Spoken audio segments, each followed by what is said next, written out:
మీకు రానాది leader cinema గుర్తుందా?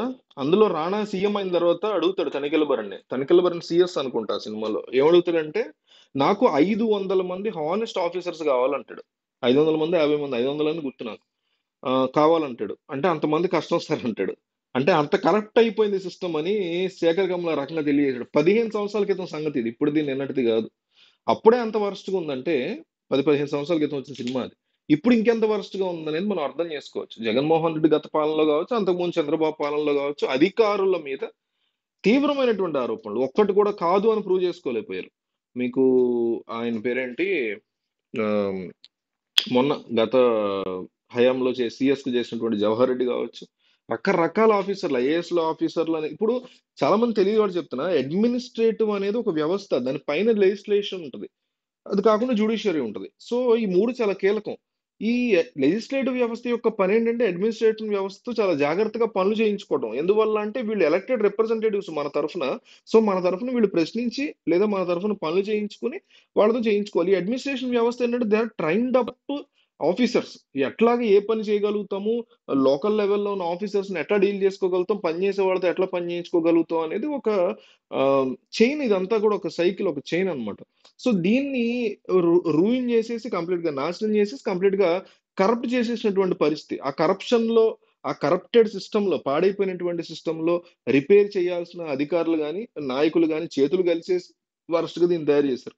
అందులో ఉన్న ఈ అలిగేషన్స్ పడుతున్నటువంటి అడ్మినిస్ట్రేటివ్ వ్యవస్థలో ఉన్న వాళ్ళే జవహర్ రెడ్డి కావచ్చు, ఏబి వెంకటేశ్వర కావచ్చు. అట్లా ఎన్నో పేర్లు ఉన్నాయి. ప్రతి చంద్రబాబు హయాంలో కొన్ని పేర్లు అట్లా ఉన్నాయి. జవహర్ రెడ్డి అంటే ఈ వైఎస్ జగన్మోహన్ రెడ్డి హయాంలోనే కేసీఆర్ బ్యాచ్ లో ఉన్నారు, రేవంత్ రెడ్డి బ్యాచ్ లో ఉన్నారు. సో ఈ యొక్క పాడైపోయినటువంటి సిస్టమ్ లో అడ్మినిస్ట్రేటర్స్ వాళ్ళే బాగు చేయాల్సింది పోయి వాళ్ళే ఇంకా నాశనం చేస్తూ ఉంటారు. ఏమన్నా అంటే మాకు ప్రెషర్ ఉంది పైనుంచి, మరి మా ఉద్యోగాలు మానేసుకోవాలని మానేసుకోమని చెప్తాను నేను. మానేసి చక్కగా పునుగులు బండి పెట్టుకోవచ్చు, శారీ షాప్ పెట్టుకోవచ్చు, ఇంకొకటి పెట్టుకోవచ్చు, ఏమైనా చేసుకోవచ్చు. బతకడం అనేది ఎట్లాగైనా బతకొచ్చు. డిగ్నిటీ ఆఫ్ లేబర్ అనేది ఉంది. గౌరవిస్తాం మేము మిమ్మల్ని. చక్కగా రిజైన్ చేసి హ్యాపీగా బతకండి. బయటకు వచ్చేసి ఇట్లా ఉంది పరిస్థితి, అందుకే వచ్చానని చెప్పండి, పేర్లు చెప్పకపోయినా. కానీ లోపలే ఉండి సిస్టమ్‌ని నాశనం చేస్తూ, ఆ డబ్బులు మీరు తింటూ, నాయకుల మీద తోయొద్దు. మీరు ఎదవలని ఒప్పుకుంటే చాలు. నేను కేవలం ఇద్దరు ముగ్గురు గురించి చెప్పట్ల.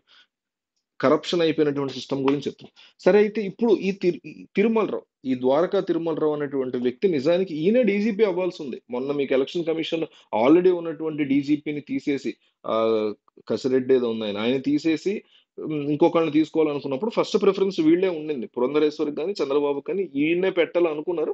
ఈయన యాక్చువల్ ఆర్టీసీ ఎండీగా ఉన్నారు.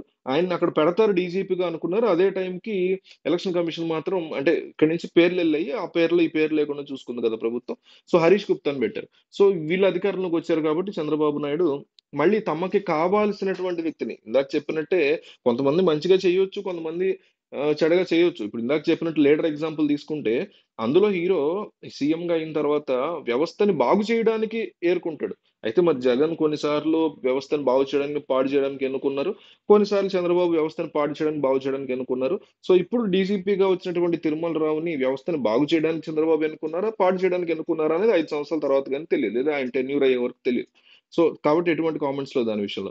అయితే ఈయన గుంటూరు జిల్లాకు చెందినటువంటి వ్యక్తిగా చెప్తున్నారు.